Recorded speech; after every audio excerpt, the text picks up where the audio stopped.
Hello everyone, welcome to a HardwareLogic video review. Today we'll be looking at the Antec Darkfleet DF-85 Enthusiast Gaming Computer Case. This is review ID 11206. You can check out this and all our other reviews by going to www.HardwareLogic.com. HardwareLogic and ASE Labs are both owned by myself and fall under the ASE Publishing banner, so you can check out HardwareLogic or ASE Labs, and the review will be featured on both sites. We feature reviews from both sites on either site, so you can go to either one and get reviews from both sites. So if you like ASE Labs, you can go to that one. If you like HardwareLogic, you can see ASE Labs reviews. No problem, either way you want to go. But if you do visit, and we hope that you do, please leave us comments on these videos and our reviews in general. We love to hear feedback from our readers and viewers. So let's get into some features of this case. The case actually comes with a variety of screws and thumb screws and mounting screws and such. Antec gives you plenty of them, so there's nothing to worry about there. Antec gives you literature with the case, and this looks like a supplemental piece of instructions. It's actually for mounting the serial ATA drive on the bottom, as well as the USB 3 cable. More on the USB 3 cable later, because it looks like they just added it real late in the development. So we'll get into more of the case in a second. So let's get into the front of the case a little bit. You have three fleet release fan bays here. If I open them up, you'll see the 9 3.5-inch hard drive bays, or 3.5-inch whatever. I don't think anybody uses floppy drives anymore, but you can use it for that. Except to be blocked by a fan, so that's pretty weird, huh?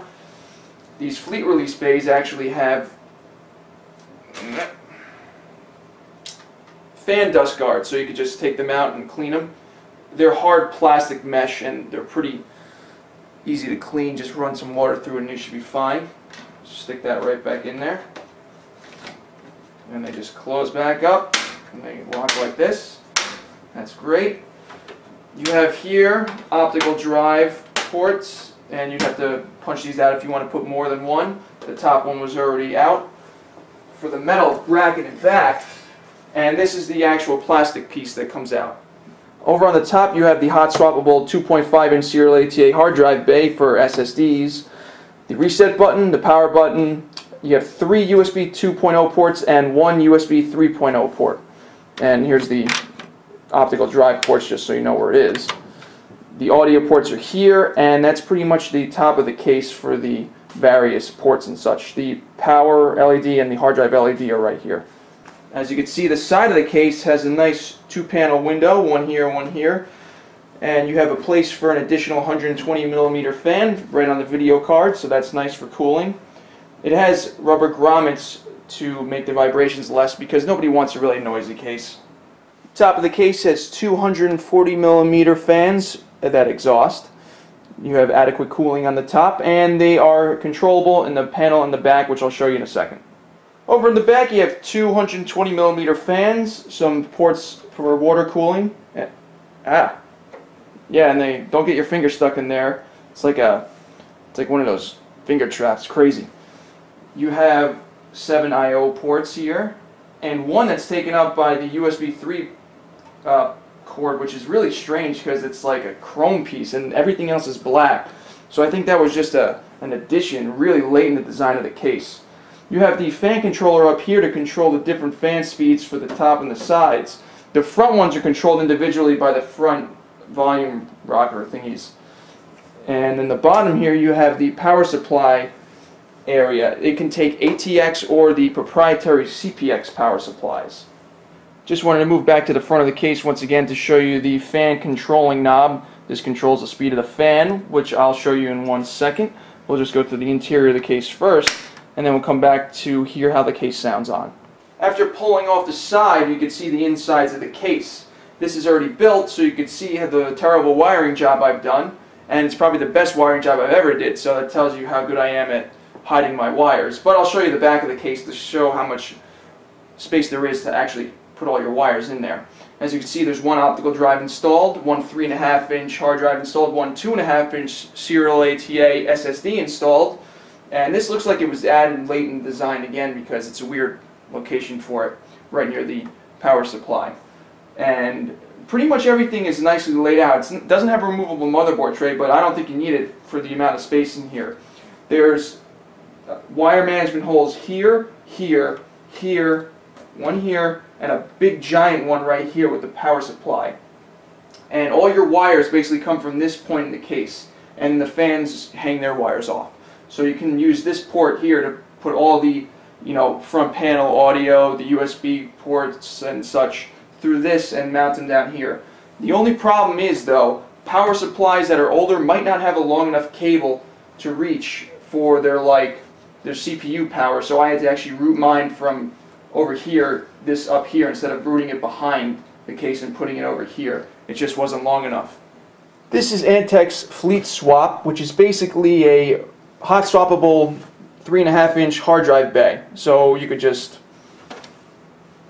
open the front panel up here, remove the thumb screw right here, and try not to make it fall, and you basically pop out the hard drive, boom, hot swappable. If you want to put one in, pop it in, thumb screw in if you need to, which I will.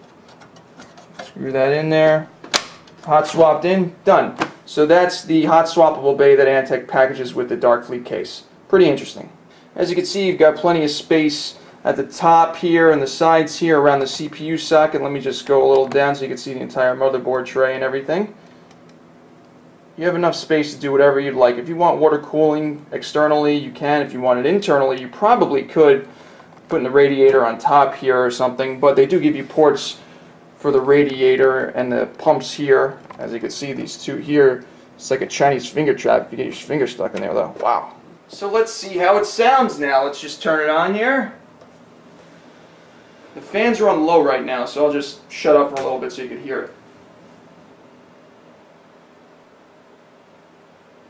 It's pretty quiet on low. Let's turn them all to high now. I'm going to have to duck in front of the camera for 1 second. Raise all these up here. And as you can see, the case has a nice red light. Let me shut all these lights off here so you can see.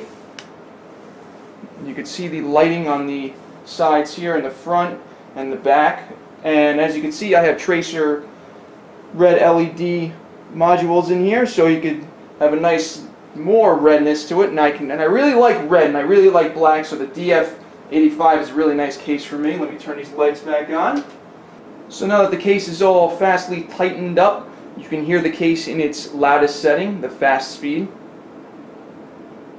And now I'll turn them all to the lowest speed so you can hear how the case sounds while it's shut. Which I don't know if you'll hear it well through the camera, but we'll see. Just flip these over. And this is the lowest speed. And it's fairly quiet on the lowest speed. You can barely hear the fans hum over the case and the CPU fan and such. So it's fairly quiet on the lowest setting.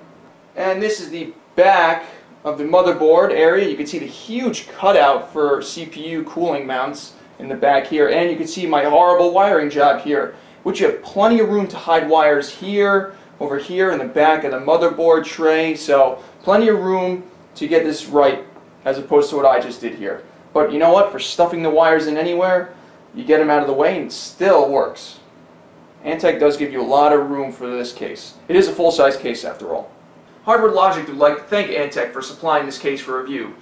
This case is available now, and you can check out HardwareLogic for links to purchase this case from various merchants. The Antec Dark Fleet DF-85 retails for about $160 to $170, not including shipping.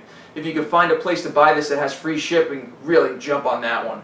Because Antec packaged this case with basically the same weight of packing material as the case itself. So the case is probably going to be pretty expensive to ship with. So you can find a place that has free shipping, you should really buy it from there, or just walk into a retail store and buy it from there too. And you can check it out in person, so that's probably the best way to do that. For $160 though, the case is actually very nice. While it might not have the expansion as some other cases for I/O ports in the back, it does have plenty of expansion in the front for hard drives and free optical drives. So if you like tons of big giant RAID arrays, this is a really good case for you guys. For gamers and stuff that need a full-size case, they want to stuff all of their components in here, an excellent addition as well. There's plenty of room in the back for wire management, and really this is one of the first cases I've ever did wire management for, because I never felt that it was that important, but okay, it does make it look very nice, doesn't it? So yes, the Darkfleet DF-85 is recommended by HardwareLogic. It's a nice case overall. The red and black finish is unbelievable. Red and black are my favorite colors. So yes, I highly recommend the DF-85 if you're looking for an enthusiast gamer case. If you're looking for a case that put just generic components in, look elsewhere. $170 is really expensive for that. But if you need a top-of-the-line case, Antec makes them. For HardwareLogic, I'm Aaron Schatz. Thank you for watching. Please be sure to check out HardwareLogic.com for our other reviews and subscribe to our ASELabs video review channel on YouTube. We post our video reviews on ASELabs and HardwareLogic on that channel. So be sure to subscribe there. And leave us some comments. We haven't been getting a lot of comments recently, but people do email me saying they do like the reviews. But hey, if you want to give us some criticism or some other feedback, please do. We'd love to hear feedback from you guys. So just lay it on us. We can take it. Thanks for watching.